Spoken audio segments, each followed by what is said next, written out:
The other things that we looked at for expansion purposes didn't even make the cut because there's not enough money in the bonds.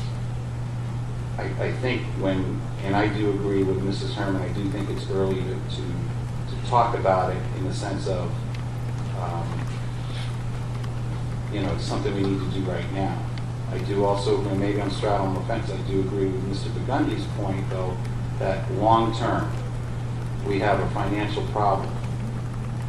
And even if the high school was brand new, we have a financial problem with decreasing revenues for us in the form of state and federal aid, and our costs, and I'm not talking labor costs, I'm talking outside of things we control, and we've talked about this before, things such as special needs, heating, retirement, transportation, all those things fuel our increases. And while we go out to bid collaboratively for our bus bids and our oil bids and everything else, we don't control the price of those things.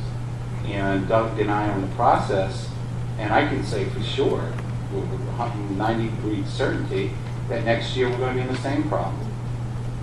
We're going to be looking at $1 million plus problem, possibly 2 or 3 years down the line, because structurally our costs are exceeding what we have for money. So it's not so much the high school structure as a whole, which it is, and you can hear the water and everything. We do try to keep up with it. You have to look at the problem separate from that and say, as I said before to the committee, folks in this community need to determine, need to say what kind of town they want, and I'll say for the school department, but I think for the town as a whole, what do they want Tiverton to be? And they need to know that our financial picture is not rosy, it's bleak. And we need to know that, we're going to be pushing the cap. In years past, we didn't go for the cap. We went for 2%, 3%. Some people, myself included, say, boy, maybe if we had done that, our base would have been bigger and we could have, sustained this a little better than we are, or weathering it better than we are. But history's what it is. But folks in our community need to, know and decide what do they want us to be. And it's a big issue. It's just not schools, it's the entire town. And I know the economy's tough. But if people in town think something's that they want, then they need to have their voices heard. Whether it's communicating to us, whether it's going to the town meeting, talking to the town council, going to a budget committee meeting. We went to the budget committee meeting last Thursday. There were 2, 3, 4 people outside of the school committee members, myself, Mr. Fiore, and Mr. Robinson, our attorney, were there. 4 people to talk about a budget item that's 75% of the town budget, and no one was there. And to me, that spoke volumes, and I hope that changes. And I hope, but everyone's tired, everyone works, no one, but if something's worth it, you've got to stand up and fight for it. And if you don't, you won't have it. That's what's happening.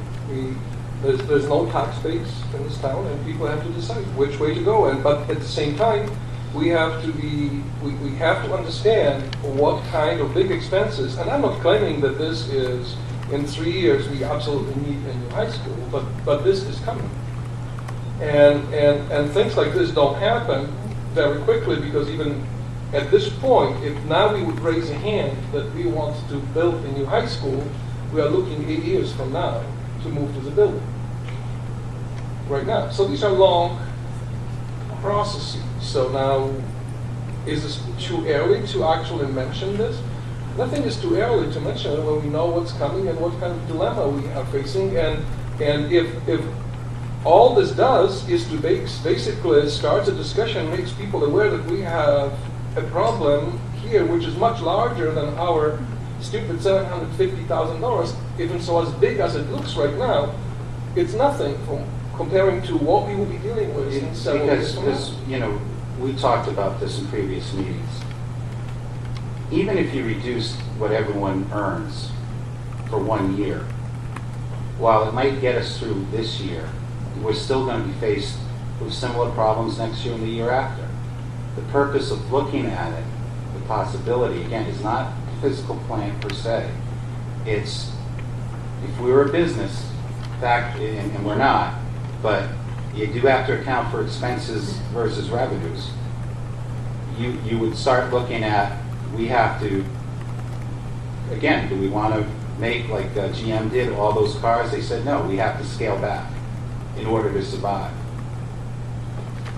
Is that what people in town want us to do, is to scale back so we can make it easier financially or make it work financially, or that's not the way and they're willing to weather increases in their taxes? Well, the problem is that if there's no money, it's absolutely no money here. We have this big problem in front of us, and looking at these little pots of 50 here, 20 here, 30 here, you will never get to 750. So, as we said before, the solutions are, let's say, just look at this year, is some concessions from the union.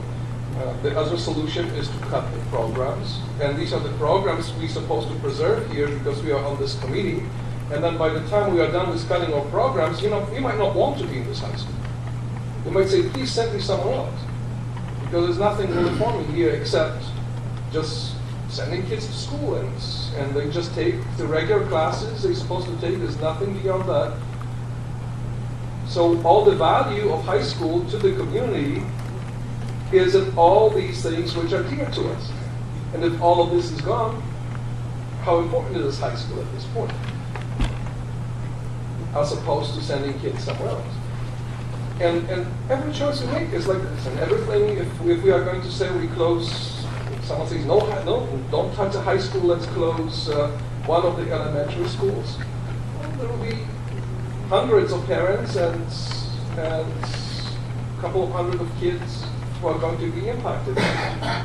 So whatever you touch, it does not look pretty. Just to clarify that earlier point regarding the increase, right now our request as of our last meeting stands at $26,342,000. This year's appropriation is $24,900,000, so it's an increase of 5.8%. 5.8. Yep. I guess you all know where I stand. Mr. Eric says it's up to the town how we want to look. You see how I look. You see the tiger out of retirement. And I just would like to talk about the appropriation history quickly. When I was elected in 2004, we were 7.3%. And it kept going down every year to 2008, 2.3% we asked the town for, knowing we had the bonds, knowing people were hurting. Last year we asked for 1.5%, $371,000. We cut every 2 weeks. If anyone came, we asked the principals, we asked everyone, is there anything else we don't need? And we cut down to what we thought was reasonable and fair to the taxpayers and to the students in Tiverton. But now we're at a crisis, and if we start cutting below that, as we've all stated. But as far as closing the high school, I'm looking at these faces in front of me, and I know that you elected all of us to provide the same education that my children got when they went through here, the same amazing, robust, comprehensive high school. We can look at shared services. I go to Middletown. I went yesterday to Middletown, Portsmouth. Report at Rogers High School talking about how we could get things for our children for free, just with transportation, things like that. We've looked at the health care, we've consolidated all that. We could ask Little Compton to join us at the high school. Little Compton's not going to look at joining us at the high school. We're talking about closing the high school. I just took a tour of the high school because my children graduated a while ago, and I didn't want to sit here and talk about it if it was like nothing. Like, this place is amazing. The custodians do such a good job. I've been in high schools all over the state for all the sports, things falling apart, and it's sad. Now, those other schools we're looking at are amazing. And their school committees are also amazing. I watch them and meet with them all the time. It's not that.